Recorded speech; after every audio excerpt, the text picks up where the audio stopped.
Good morning বন্ধুরা, কেমন আছো সবাই? আশা করছি সবাই খুব ভালো আছো আর সুস্থ আছো। তো এখন বাজে সকাল 6:30 আর আমি রান্না বসিয়ে দিয়েছি। একদিকে ভাতটা হয়ে গেছে, একদিকে থোড় ভাজা হয়ে গেছে। তো অনেকে হয়তো জানে না থোড়টা কি। আসলে কলা গাছের ভিতরের অংশ।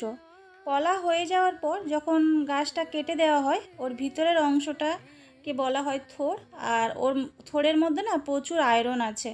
এটা খাওয়াও ভালো, আর আমরা তিনজনে থোড় খেতে পছন্দ করি। থোড় দিয়ে ডালও হয়, আবার ভাজা খেতেও ভালো লাগে।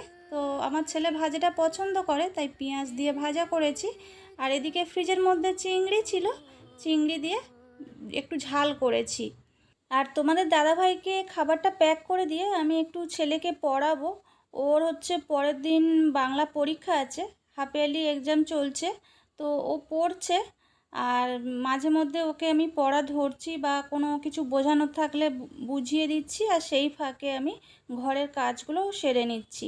আজকের ঘরের কাজ যতটুকু করা দরকার ততটুকুই করব, বেশি কিছু করব না। তো দেখো, মানে ঘরের কাজ তো আমাদের সব সময় থাকবে বলো, কিন্তু ছেলেদের পড়াশোনার দিকটা তো দেখতে হবে। ওদের এই সময় ভবিষ্যৎ গড়ার সময়, তাই ওদের পড়াশোনায় যাতে কোনো না ক্ষতি হয় সেদিকটা দেখতে হবে। তাই মাঝে মধ্যে ঘরের কাজ করছি, আবার মাঝে মধ্যে ওর একটু পড়া ধরে আসছি বা কিছু মানে গ্রামারের কিছু জিনিস বুঝিয়ে আসছি। তো দেখো, আমি এই ঘরে মানে গেস্ট রুমে চলে এসেছি, এই ঘরের বিছানাটা ক্লিন করে নিচ্ছি। আর আমার ছেলের ঘরের বিছানাটা আমি সবার আগে ক্লিন করে নিয়েছি, কেননা ও পড়তে বসবে সেই জন্য। আমরা যারা হাউসওয়াইফ, আমাদের সবার কাজ প্রায় একই ধরনের, তবে সবাইয়ের শুরুটা হয়তো বিভিন্ন রকম হতে পারে। ধরো, যাদের সকালবেলা রান্নাবান্না থাকে না, তারা প্রথমে সংসারের কাজই শুরু করে। ধর বিছানা তোলা, ঝাড়ু দেওয়া, ঘর মোছা, বাসন মাজা, এইগুলো দিয়েই শুরু করে। আবার ধরো যাদের হাজব্যান্ডরা অফিসে যায়, তাদের জন্য আগে অফিসে রান্না করতে হয়, বা ছেলের স্কুল থাকলে টিফিন বানাতে হয়। তো সবার কাজ হয়তো একই, কিন্তু শুরু হয় আলাদা আলাদাভাবে।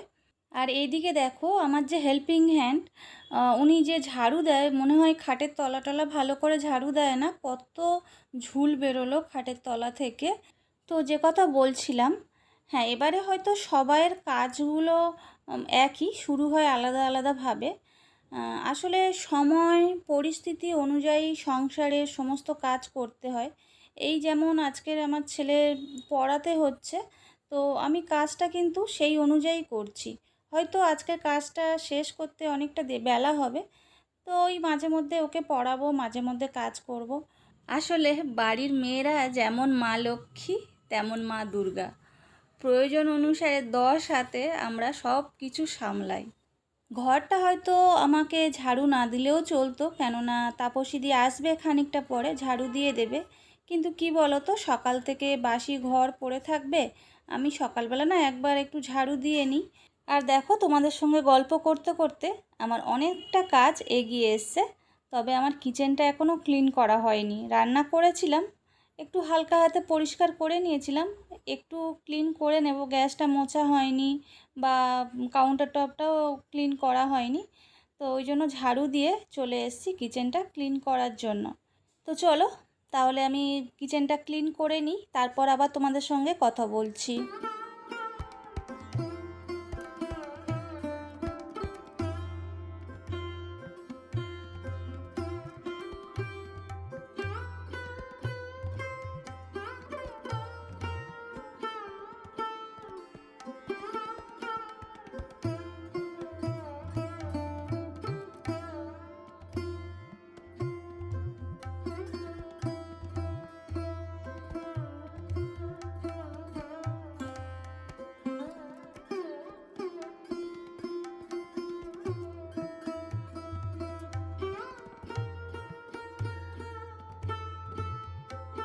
আজ হলো মঙ্গলবার, আর আমি প্রতি মঙ্গলবার সংসারের মঙ্গলের জন্য একটা কাজ করে থাকি।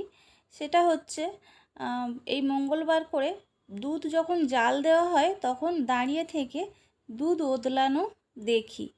এতে নাকি সংসারের আয় উন্নতি বৃদ্ধি ঘটে। তো এটা এক দিদিভাইয়ের মানে ব্লগ থেকে আমি শুনেছিলাম, ওনার গুরুদেব বলেছিলেন। তো সেখান থেকে আমি এটা করি। আর দেখো, এরপরে আমি চলে এসেছি টেবিলটা ক্লিন করার জন্য। দেখো এই সব মানলে সংসারে কতটা কি উন্নতি হয় জানি না, তবে মানে আমরা মেয়েরা যদি শুনি যে এইটা করলে ওটা করলে সংসারে মঙ্গল হয়, আমরা সেগুলো করার চেষ্টা করি, কারণ আমরা সংসারটাকে খুব ভালোবাসি। তো দেখো এরপরে আমি চলে এসেছি জামা কাপড় গুছোতে। তো টেবিলটা ক্লিন করে আবার আমি ছেলেকে একটু পড়াতে গেছিলাম। এরপরে আমি জামা কাপড় একটু পাট করে নিচ্ছি, কতগুলো জামা কাপড় এখানে ছিল। তো আর এদিকে ঘরে কালকের ওয়াশিং মেশিনে কিছু জামা কাপড় দিয়েছিলাম বিকেলে, তো ওইগুলো হালকা একটু একটু ভিজে আছে। তো সকালে না মাঝে মধ্যে একটু করে মেঘ করছিল, আবার রোদ উঠছিল, তো ওই জন্য আমি ছাদে দিয়ে আসতে ভয় পাচ্ছিলাম, কেননা জামা কাপড়গুলো তো প্রায় শুকনো, হালকা একটু ভিজেছিল। তো যদি আবার কোনো কারণে বৃষ্টি চলে আসে তাহলে জামা কাপড়গুলো ভিজে যাবে, ওই জন্য দিতে যাওয়া হয়নি। তো এখন বেশ চড়া করে রোদটা উঠেছে। এই জামা কাপড়গুলো ভাঁজ করে নিয়ে তারপর একটু ছাদে যাব জামা কাপড়গুলো মেলতে। তো চলো জামা কাপড়গুলো একটু ভাঁজ করে নিয়েছি, এগুলো আলমারিতে রেখে দিই। তো দেখো এরপরে ছাদে আর যাইনি, সোজা চলে এসেছি গাছে একটু জল দেওয়ার জন্য, কেননা কদিন ভর বৃষ্টি হচ্ছিল আর জল দেওয়া হয়নি। আর আজকে দেখছি টবের মাটিগুলো শুকনো হয়ে গেছে, আর দু একটা গাছের পাতা না ঝিমিয়ে গেছিলো, ওই জন্য গাছে আগে জল দিলাম, তারপরে ছাদে চলে এসেছি জামা কাপড় মেলতে। আর দেখো খানিকটা আগে কেউ বলবে মেঘ করছিল বা আবার রোদ উঠছিল, এখন আকাশটা একদম নীল হয়ে গেছে। তো এটাই হলো শরৎকাল, মাঝে মধ্যে বৃষ্টিও হবে, মাঝে মধ্যে রোদও দেবে। তো চলো জামা কাপড়গুলো মেলে দিই। আর একদম প্রায় শুকনোই আছে, বুঝলে তো, ওই 10-15 মিনিট একটু রোদ পেলেই হয়ে যাবে। তো বন্ধুরা মোটামুটি আজকের ব্লগটা এখানে শেষ করব, খুব বড় হয়নি ব্লগটা। তো তোমাদের আজকের ব্লগটা কেমন লাগলো অবশ্যই কমেন্ট করে জানিও, যদি ভালো লেগে থাকে তাহলে প্লিজ চ্যানেলটা সাবস্ক্রাইব করে দিও, লাইক করে দিও আর শেয়ার করে দিও। আর যে সমস্ত বন্ধুরা অলরেডি শেয়ার করে দিয়েছো তোমাদের জানাই অসংখ্য ধন্যবাদ, এভাবে পাশে থেকো। তো বন্ধুরা আজকের এই পর্যন্ত, সবাই খুব ভালো থেকো, সুস্থ থেকো, টাটা।